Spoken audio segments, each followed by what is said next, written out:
Assalamualaikum warahmatullahi wabarakatuh. Perkenalkan, nama saya Ahmad Irgi. Saya mahasiswa dari Universitas Trunajaya Madura, Fakultas Ilmu Pendidikan, Program Studi Pendidikan Informatika. Nah, di sini saya akan mengerjakan tugas dari program Tafakufiddin 2021 Universitas Trunajaya Madura. Nah, di sini saya akan menjelaskan bab tentang bersuci dengan tayamum atau bersuci dengan debu ketika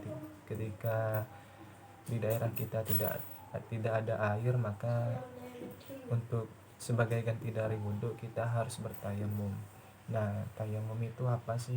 Nah, tayamum itu adalah mengusap muka dan kedua tangan dengan debu yang suci menurut aturan yang sudah ditentukan sebagai ganti dari wudhu atau mandi, lantaran ada beberapanya sebab. Nah, syarat-syarat tayamum. Syarat-syarat tayamum itu yang pertama karena tidak ada air atau sakit dan sebagainya. Dan yang kedua, sudah masuk waktu sholat tetapi belum menemukan air. Dan yang ketiga, debu yang dibuat tayamum itu harus suci. Dan yang keempat, sudah berusaha mencari air sebelum tayamum. Nah, jadi untuk kesimpulan yang tadi saya bahas, syarat-syarat tayamum itu adalah ketika tidak menemukan air, kita diperbolehkan untuk bertayamum, namun harus dengan debu yang suci. Jadi begitu. Fardu-fardu tayamum yang pertama, ketika niat dalam hati. Niat ini harus membaca lafadz seperti nawaitu tayammumah listibahati sholati fardhon lillahi ta'ala. Artinya, aku berniat tayamum untuk membolehkan sholat wajib karena Allah Ta'ala.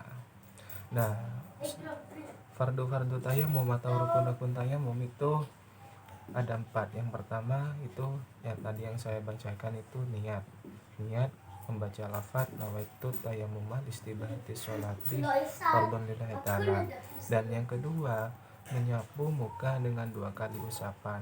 Dan yang ketiga, menyapu kedua tangan sampai siku. Dan yang keempat, tertib, yakni tidak boleh diselang-seling, artinya tidak boleh artinya tidak boleh dilonjatkan lah, seperti itu. Nah, nanti saya akan praktekkan untuk bagaimana cara untuk praktek cara bertayamum, seperti itu.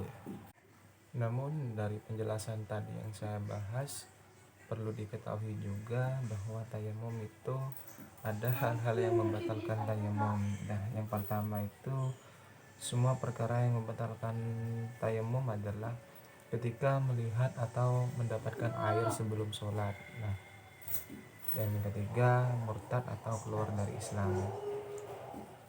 Nah, semua itu hal-hal yang membatalkan untuk bertayamum. Ketika kita tidak menemukan air sebelum sholat, terus hujan contohnya hujan gitu, terus kita untuk bertayamum itu batal jadinya.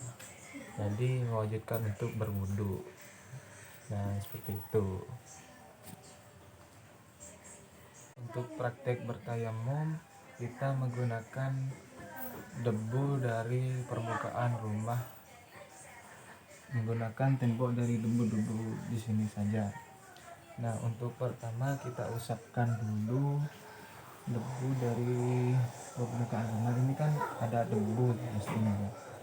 Nah, sambil membacakan bismillah, kita usapkan ke muka 2 kali.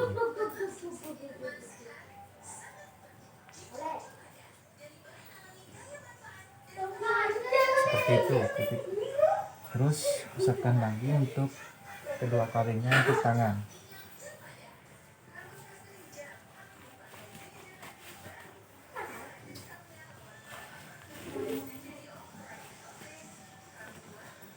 Nah, jadi seperti itu untuk praktek dari bertayamum. Kenapa saya menggunakan debu dari permukaan rumah? Karena cukup untuk bertayamum menggunakan debu dari permukaan rumah saja. Meskipun kalian menggunakan debu di luar rumah, di tanah, itu gak apa-apa, tapi asalkan jangan terlalu tebal debunya, cukup sedang-sedang saja. Seperti itu. Baik, terima kasih. Mungkin itu saja dari saya untuk penjelasan bab tayamum. Mohon maaf apabila ada salah kata atau perbuatan kesalahan dari penjelasan video tadi. Mohon maaf sebesar-besarnya. Wabillahi taufiq wal hidayah. Assalamualaikum warahmatullahi wabarakatuh.